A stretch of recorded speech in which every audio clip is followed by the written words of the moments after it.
হিসেবেই পরিচিত সবচেয়ে বেশি। ওকে, অবশ্যই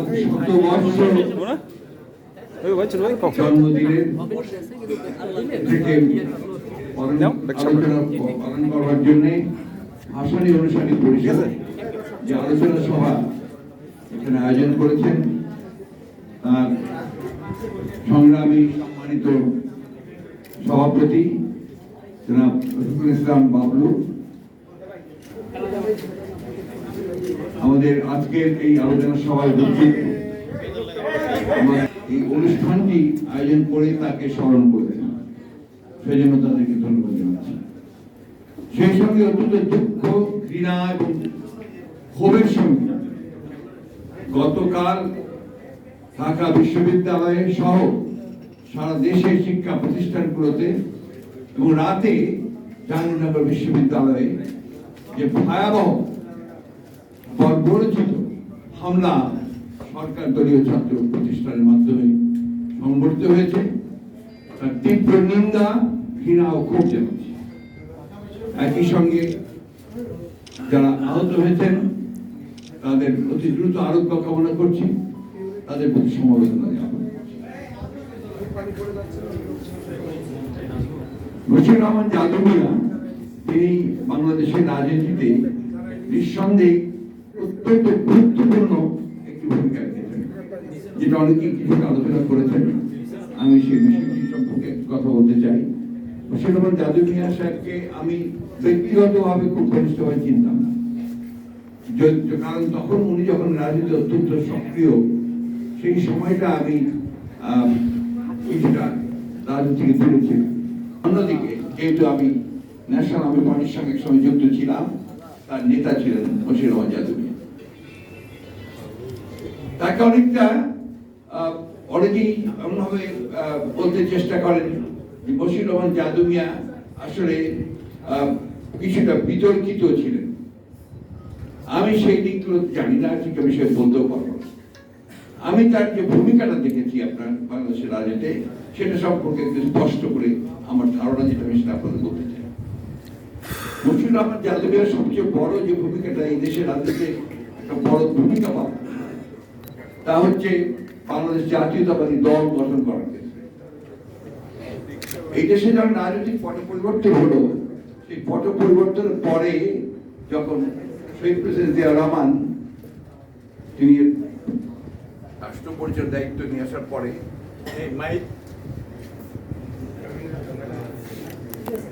রাষ্ট্র পরিচালনার দায়িত্ব নিয়ে আসলে যখন উনি ভাবলেন যে নতুন একটা দল তৈরি করা দরকার, রাজনৈতিক শক্তি গঠন করা দরকার, তখন যে রাজনীতিবিদেরা তার সঙ্গে কাছাকাছি এসে তাকে যে পরামর্শগুলো দিয়েছিল, জিয়া রহমান সাহেব যখন দেশে একটা নতুন রাজনৈতিক শক্তির কথা ভাবছিলেন, সেই সময় যে সমস্ত রাজনীতিবিদেরা, দেশপ্রেমিক রাজনীতিবিদেরা তাকে সাহায্য করবার জন্য এগিয়ে এসেছিলেন, তার মধ্যে বশির রহমান জাদু মিয়া অন্যতম। আমরা সেই ইতিহাসে আমি যেতে চাই না, কারণ ন্যাপকে বিরুদ্ধ করে, আমি জানি না সেটাকে স্থগিত করে, এই জিনিসটা ঠিক বুঝিনি, স্থগিত করে তিনি যে ন্যাশনাল আর্মি পার্টিকে বাদ দিয়ে, বিলুপ্ত করে দিয়ে তিনি যখন বাংলাদেশ জাতীয়তাবাদী ফ্রন্টে সম্ভবত না পরে, আরো পরে জাতীয়তাবাদী দলে যখন তিনি যোগ দিলেন, সেটা ছিল একটা টার্নিং পয়েন্ট অফ পলিটিক্স। বাংলাদেশের রাজনীতির একটা টার্নিং পয়েন্ট ছিল। কারণ বশির রহমান জাদু মিয়া যখন এই বিষয়টাকে সামনে নিয়ে আসলেন যে বাংলাদেশের বর্তমান রাজনৈতিক প্রেক্ষাপটে বেসামরিক এবং সামরিক শক্তির একটা সমঝোতা দরকার, গণতন্ত্রে ফিরে আসতে হলে এর কোনো বিকল্প নেই, তখন অনেকেই তার বিরোধিতা করেছেন। কিন্তু দেখা গেল যে শহীদ প্রেসিডেন্ট জিয়া রহমানকে সাহায্য করার ক্ষেত্রে তার এই চিন্তা সেই সময়ে সবচেয়ে বেশি সহায়ক ভূমিকা সে পালন করেছে, এবং বাংলাদেশের রাজনীতি একটা নতুন ধারা সৃষ্টি হয়েছিল। সেই ধারাটি ছিল দেশপ্রেমিক রাজনীতির ধারা। সেই ধারাটি ছিল বাংলাদেশ জাতীয়তাবাদী যে রাজনীতি, সেই রাজনীতিকে প্রতিষ্ঠা করবার ধারা। তিনি ফ্রন্ট গঠন করা হয়েছে প্রথমে, এবং সেই ফ্রন্ট গঠন করার পরে বাংলাদেশ জাতীয়তাবাদী দল গঠন করা হয়েছে। সেই জন্যই বাংলাদেশ জাতীয়তাবাদী দল যারা প্রতিষ্ঠা করেছেন তার মধ্যে অন্যতম নিঃসন্দেহে সেই আমাদের মশিউর রহমান জাদু মিয়া সাহেব। এ ব্যাপারে ওইটা অস্বীকার করার কোনো উপায় নেই। মশিউর রহমান সাহেব জাদু মিয়া বেশি দিন বেঁচে থাকতে পারেননি। একটা নির্বাচন হয়েছে 79 একটা নির্বাচন হয়েছে। সেই নির্বাচনে জাতীয়তাবাদী দল জয়লাভ করার পরে তিনি বেশি দিন বেঁচে থাকেননি। তখন তিনি সিনিয়র মন্ত্রীর মর্যাদা, প্রধানমন্ত্রীর মর্যাদা নিয়েছিলেন। তিনি অসুস্থ হয়ে মারা গেছেন। কিন্তু আমি ব্যক্তিগতভাবে মনে করি সেই বিষয়টি বাংলাদেশের রাজনীতির জন্য অত্যন্ত গুরুত্বপূর্ণ ছিল। আপনারা তার সম্পর্কে অন্যান্য বক্তাদের কাছে শুনেছেন, তার যে কর্মক্ষমতা, তার সমাজ পরিবর্তনের রাজনীতির সঙ্গে তার যে যোগাযোগ এবং তার সম্পর্কে যে বিতর্ক করেছে সেগুলো সম্পর্কে আপনারা শুনেছেন। আমি সেই দিকে আলোচনা করতে চাই না। আমি তো এইটুকু বলতে চাই যে মশিউর রহমান জাদু মিয়া সেই রাজনীতির ভাবতেন যে রাজনীতি বাংলাদেশের মানুষের অবস্থান পরিবর্তন করতে পারে, গণতন্ত্রকে একটা পথ দেখাতে পারে। আমরা দেখেছি শহীদ প্রেসিডেন্ট জিয়াউর রহমান সাহেব এই মানুষগুলোকে একত্রিত করেছিলেন। তিনি শুধু মশিউর রহমান সাহেব জাদু মিয়া কি নয়, সেই সঙ্গে অন্যান্য যে রাজনৈতিক দল বিভিন্ন মতের বাম ডান সবাইকে একসাথে নিয়ে এসে তিনি কিন্তু এই জাতীয়তাবাদী দল গঠন করেছিলেন। এটা নিঃসন্দেহে সেই সময়কার রাজনীতিতে সবচেয়ে বড় একটা টার্নিং পয়েন্ট ছিল। আমি তার স্মৃতির প্রতি গভীর শ্রদ্ধা জানাচ্ছি। মশিউর রহমান জাদু মিয়া সাহেব আমাদেরকে সেই পথ দেখিয়েছেন যে পথে আমরা শুধুমাত্র একটা পুরনো ধারণাকে সঙ্গে নিয়ে এবং একটা স্থির ধারণাকে সঙ্গে নিয়ে আমরা রাজনীতি করবো, সেটা সঠিক হবে বলে মনে হয় না। এবং যে কারণেই আমরা সেই পথটাকে মনে করি মশিউর রহমান সাহেব আমাদেরকে সেই পথ দেখিয়েছিলেন। আজকে অনেকেই ভাবেন যে এই রাজনীতিতে একটা এমন একটা অবস্থান গ্রহণ করা যে অবস্থানটা সবসময় একটা বলিটা করবে, একটা ডিনায়াল ভাব নিয়ে আসবে। কিন্তু মশিউর রহমান সাহেব জাদু মিয়া কিন্তু ওই ধারণার বাইরে চলে গিয়ে তিনি একটা রিকনসিলিয়েশনের পলিটিক্সের সবাই গিয়ে সেই সময় বাংলাদেশের কিছুটা তিনি সামনে এগিয়ে যেতে সাহায্য করছেন গণতন্ত্রের দিকে। তাই গণতন্ত্রকে প্রতিষ্ঠা করতে হলে শুধুমাত্র ডিনায়াল দিয়ে হবে না। আমি যেটা মনে করি যে সেটা উনি দেখিয়েছেন প্রথম, যে সেই সঙ্গে একটা পলিটিক্স অফ রিকনসিলিয়েশন, এই বিষয়টাকেও আপনার সামনে নিয়ে আসার প্রয়োজন আছে অনেক সময়। প্রিয় বন্ধুগণ, আজকে বাংলাদেশের অবস্থা ভয়াবহ রকমের দাঁড়িয়েছে। এখানে আইনের কোনো শাসন নেই, গণতন্ত্র নেই, এখানে মানুষের কোনো ন্যায় বিচার পাওয়ার কোনো অধিকার নেই, এমনকি কথা বলার পর্যন্ত অধিকার নেই। এই সরকার দীর্ঘদিন ধরে অত্যন্ত চতুরভাবে গণতন্ত্রকে নির্বাসিত করেছে, মানুষের অধিকারগুলোকে হরণ করেছে এবং ধীরে ধীরে সমস্ত অর্থনীতিকে একটা পরনির্ভরশীল অর্থনীতিতে পরিণত করেছে। আজকে আওয়ামী লীগের সরকার, শেখ হাসিনার সরকার গত একদিনে যে ঘটনাটি ঘটিয়েছে, এটা বাংলাদেশের রাজনীতির ইতিহাসে একটা জঘন্যতম ঘটনা। আমরা আগে কখনো দেখিনি হাসপাতালের মধ্যে গিয়ে আপনার এই সরকারি দলের সন্ত্রাসীরা তারা গিয়ে আপনার ছাত্রদেরকে আক্রমণ করবে, এটা আমরা কখনো চিন্তা করতে পারিনি। এমনকি পাকিস্তান আমলে, যার কথা তিনি বলেছেন যে পাকিস্তান আমলের শাহনাদের বাহিনীর কথা নাকি ছেলেরা ভুলে গেছে, আপনি তো সেটাকে ভুলে যেতে সাহায্য করছেন না, আপনি আরো সেটাকে নতুন করে মনে করে দিয়েছেন। কারণ পাকিস্তান সেনাবাহিনীর যে আক্রমণ ছিল তার থেকে আপনার কোন অংশে কম করেছেন। আমরা তখন ঢাকা বিশ্ববিদ্যালয়ে পড়ি, মাহবুব ভাইরা আছেন, জামাল ভাইরা আছেন, তখন ছিল এনএসএফ, আপনার আইয়ুব খানের দলের লোক, ন্যাশনাল স্টুডেন্টস ফেডারেশন। তারা এইভাবে আমাদেরকে আক্রমণ করতো, তারা আমাদের এইভাবে আমাদের সভা বন্ধ করতো, আমাদের সমস্ত আন্দোলনকে তারা নস্যাৎ করে দেওয়ার জন্য শক্তি প্রয়োগ করতো বিভিন্নভাবে এই অস্ত্র শস্ত্র নিয়ে। তো সেইখান থেকে আজকে আপনারা এর বাইরে তো যেতে পারেননি, আপনারা সেই পাকিস্তানিদের মতো একইভাবে সাধারণ ছাত্রদের যে ন্যায়সঙ্গত দাবি, যে যৌক্তিক দাবি, সেই দাবির আন্দোলনকে নস্যাৎ করে দেওয়ার জন্য আজকে আমরা তাদের উপরে অস্ত্র শস্ত্র হাতে নিয়ে আপনাদের সেই লেলিয়ে দেওয়া বাহিনীকে আপনারা লেলিয়ে দিয়েছেন এবং তারা আজকে তাদের উপরে অত্যাচার নির্যাতন করে, কি ভয়াবহ নির্যাতন, পৈশাচিক নির্যাতন করে তাদেরকে আপনারা আজকে দমন করার চেষ্টা করছেন। আজকে এই গতকালের যে ঘটনা, সেই ঘটনা থেকে বাংলাদেশের মানুষের কাছে তারা যে আহ্বান জানিয়েছেন আমাদের ছাত্ররা, এই আহ্বান আমি মনে করি যে অত্যন্ত সময়োচিত একটি আহ্বান, যৌক্তিক একটা আহ্বান। আমার খুব ভালো লেগেছে এই জন্যে যে আমরা এতদিন ধরে আন্দোলন করছি, আমরা গণতান্ত্রিক আন্দোলন করছি, আমরা এই কথা বারবার করে বলার চেষ্টা করছি যে এই সরকার জনগণের বিরুদ্ধে অবস্থান নিয়েছে। এই সরকার জনগণের যে অধিকারগুলো সেগুলো হরণ করে তারা গণতান্ত্রিক যে পরিবেশটাকে সম্পূর্ণভাবে ধ্বংস করছে।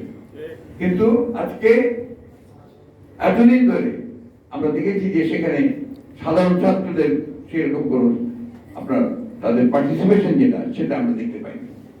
আজকে যখন তারা তাদের একটা ন্যায়সঙ্গত দাবি নিয়ে সামনে এগিয়ে এসেছে, সেখানে তারা নিজেরাই আজকে উপলব্ধি করছে যে কি ভয়াবহ একটা পরিস্থিতির সৃষ্টি হয়েছে। তারা কালকে যে আহ্বান জানিয়েছে, আমি মনে করি সমগ্র দেশের মানুষের এই আহ্বানে সাড়া দেওয়া উচিত এবং সমস্ত রাজনৈতিক দলগুলোরও এখানে আপনার সাড়া দেওয়া উচিত। আর কারণ কালকের যে বিষয়টা ছিল, এটা শুধুমাত্র কোটা আন্দোলনের বিষয়ে পরিণত ছিল না। কালকের এই বিষয়টা ছিল সম্পূর্ণভাবে যে আমার সন্তানদের উপরে অন্যায়ভাবে, অযৌক্তিকভাবে তাদের উপরে আক্রমণ করা হয়েছে। সেই আক্রমণটা ভয়াবহ আক্রমণ, এবং তাতে করে আমাদের সন্তানের আজকে অত্যন্ত আহত হয়েছে, নির্যাতিত হয়েছে। গোটা বিশ্ববিদ্যালয় ব্যবস্থা, আজকে শিক্ষা ব্যবস্থা ভেঙে পড়েছে। এটা শুধু ঢাকাতে নয়, সারা দেশে হয়েছে। আজকে বশির রহমান সাহেবের এই শতবার্ষিকী পালন অনুষ্ঠানে আমি বক্তব্য দীর্ঘ করতে চাই না। আমরা বারবার করে বলে আসছি যে আজকে দেশকে তারা ধ্বংস করে দিয়েছে। আপনারা দেখেছেন আজকে কথাটা উঠে এসছে যে প্রধানমন্ত্রীর একান্ত ব্যক্তিগত বিয়ে থেকে সহকারী বলা হয়, তার কাছেই 400 কোটি টাকা তিনি নিজেই বলেছেন, অন্য কারো করার দরকার হয়, 400 কোটি টাকা সম্পদ নাকি পাওয়া গেছে। এতদিন যে কাজ করলো প্রায় 15-16 বছর ধরে, তিনি এতদিন তো উনি কিছু জানতে পারলেন না। এখন তিনি জানলেন যে তার নিজে বলছেন যে 400 কোটি টাকা সম্পদ নিয়ে গেছে, এবং তাই সে আবার চলেও গেছে। হ্যাঁ, এবং আমি শুনলাম সে চলেও গেছে দেশ। এখন প্রশ্নটা হচ্ছে যে আপনারা এটাতে যাওয়ার পরে করেছে, আপনারা এটা প্রমাণিত হচ্ছে যে একটা জিনিস একটু লক্ষ্য করবেন যে আসলে মূল যে দাবি জনগণের, যে একটা সুষ্ঠু অবাধ নির্বাচন চাই, এই গণতন্ত্রকে ফেরত চাই, ভোটের অধিকার ফেরত চাই, এই দাবিগুলোকে পাশ কাটানোর জন্য একটার পর একটা ঘটনা ঘটিয়ে তারাই ঘটনা ঘটাচ্ছে, ঘটিয়ে জনগণের যে দৃষ্টি, সেই দৃষ্টিকে তারা বিভ্রান্ত করছে। আজকে এই বিষয়টা আমাদের মাথার মধ্যে রেখে আমাদের যে মূল যে জনগণের যে সমস্যা, সেই সমস্যাটা হচ্ছে আমরা একটা সুষ্ঠু জবাবদিহিমূলক একটা সরকার চাই, একটা ব্যবস্থা চাই, যে ব্যবস্থার মধ্যে দিয়ে মানুষের কথা বলার অধিকার থাকবে, যারা ক্ষমতায় থাকবে তাদেরকে জবাবদিহি করা হবে। এই বিষয়গুলো